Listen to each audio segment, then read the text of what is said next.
Hello বন্ধুরা, সবাই কেমন আছেন? আশা করি সবাই ভালোই আছেন। খারাপ থাকলেও আমার কোনো সমস্যা নাই, কারণ আপনারা ভালো থাকলে আমার লাভ কি। আবারও চলে গেলাম আম খেতে। প্রথমেই আমরা গিয়ে দেখে নিই কোন গাছে ভালো আম আছে এবং আমরা আম পাড়তে শুরু করে দিই।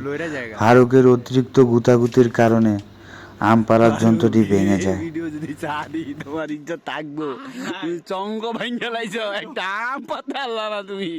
যেহেতু ফারুক আম পাড়তে গিয়ে সে আম পাড়ার যন্ত্রটি ভেঙে ফেলে, তাই সে নিজেই একটা সমাধান খুঁজতে গিয়ে একটা অসাধারণ সমাধান খুঁজে পায়।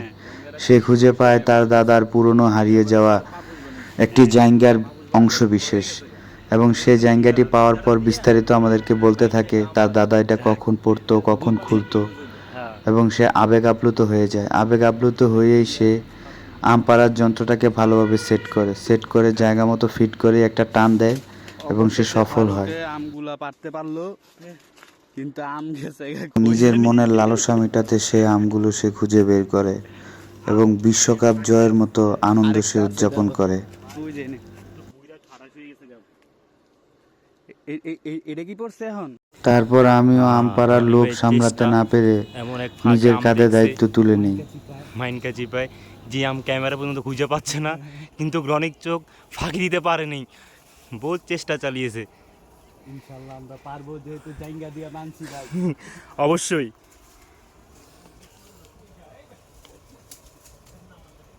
ভাই আসবে আশা করি। দিলাম সফল হ। ওকে, দাও দাও। ট্যাঙ্গের কারিশমাতে আমিও আম পাড়তে সফল হই। শুধু এক গাছ থেকে আম পারলে তো আর হয় না, তাই আমরা পাশের গাছ থেকেও কয়েকটা আম পারি।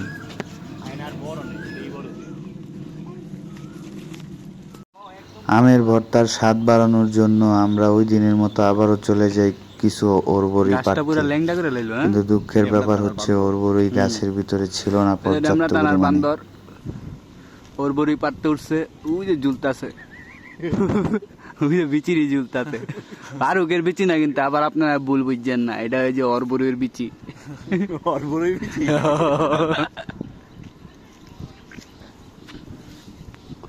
ষাটটা কেমন কও?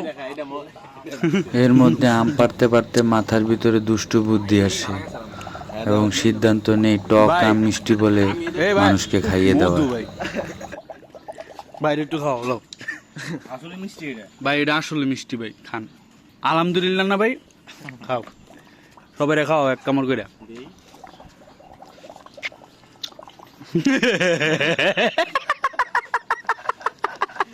এদিকে অসম্ভব রকমের টক আম খাওয়ার পর নিজের মুখের স্বাদ হারিয়ে ফেলে ফারুক এবং বোম্বাই মরিচ খেয়ে নিজের মুখের স্বাদ ফেরানোর চেষ্টা করে, যদিও সে ব্যর্থ হয়।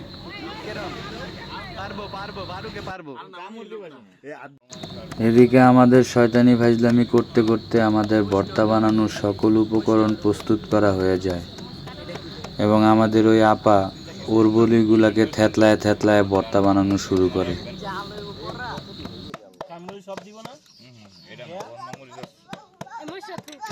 আর এই যে হচ্ছে আমাদের ভর্তার অবস্থা। আমি একটু প্রকৃতির ডাকে সাড়া দিতে গেছিলাম, আইসা দেখি ভর্তা বলের নিচে গেছে গা।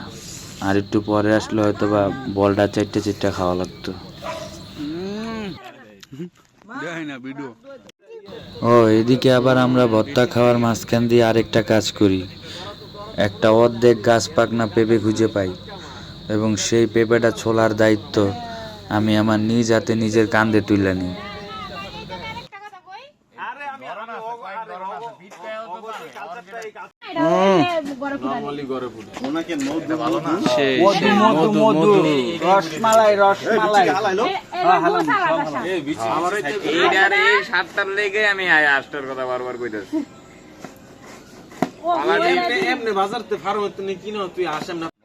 তারপর সবকিছু খাওয়া দাওয়া শেষ করে আমরা বিকালে বসে সবাই একসাথে কিছুক্ষণ আড্ডা মারি। আড্ডা মারতে মারতে হঠাৎ দেখি রাত হয়ে যায়। এরপর সবাই আবার সিদ্ধান্ত নেয় যে মুড়ি দিয়ে দেশি মুরগি রান্না করে খাবে। তারপর শুরু হয় আবার নতুন আয়োজন। এরপর মুরগি এবং প্রয়োজনীয় সব কিছু কিনে আনা হয়, আর এবার মুরগি কাটার দায়িত্ব নিজ কাঁধে তুলে নেয় আমাদের সিফাত। এই হচ্ছে আমাদের মুড়ি এবং তরকারি। মুড়ি এবং তরকারি দুইটাই অনেক ভালো হয়েছিল। ওর মুড়ি আবার ভালো হয় কেমনে, ভাপড় মারতে মারতে বেশি গেলিস। তরকারিটা অনেক ভালো হয়েছিল, খুব মজা হয়েছিল। তারপর তরকারিটা ঢাইলা দেওয়ার পর সজল তার হাত দিয়ে এগুলো লাড়াচাড়া করে। আর এই হচ্ছে আমাদের মুড়ির ফাইনাল লুক। মুড়ি পাওয়ার পর ভাই যে আর যেমনে খাওয়া শুরু করে, রাতে যাতে বাসায় যেয়ে খাইতে না হয় এই উদ্দেশ্য নিয়ে সবাই খাওয়া শুরু করে এবং ইচ্ছা মতো খায়। আর এটাই হচ্ছে আমাদের আজকের ব্লগ। আর ধন্যবাদ এবং অভিনন্দন আপনাদেরকে আমাদের এইসব আলতু ফালতু ব্লগ দেখে সময় নষ্ট করার জন্য, কারণ আপনারা আমাদের মতো বাদাইম না, না হলে তো আর এতক্ষণ বসে বসে এই ব্লগ দেখতেন না।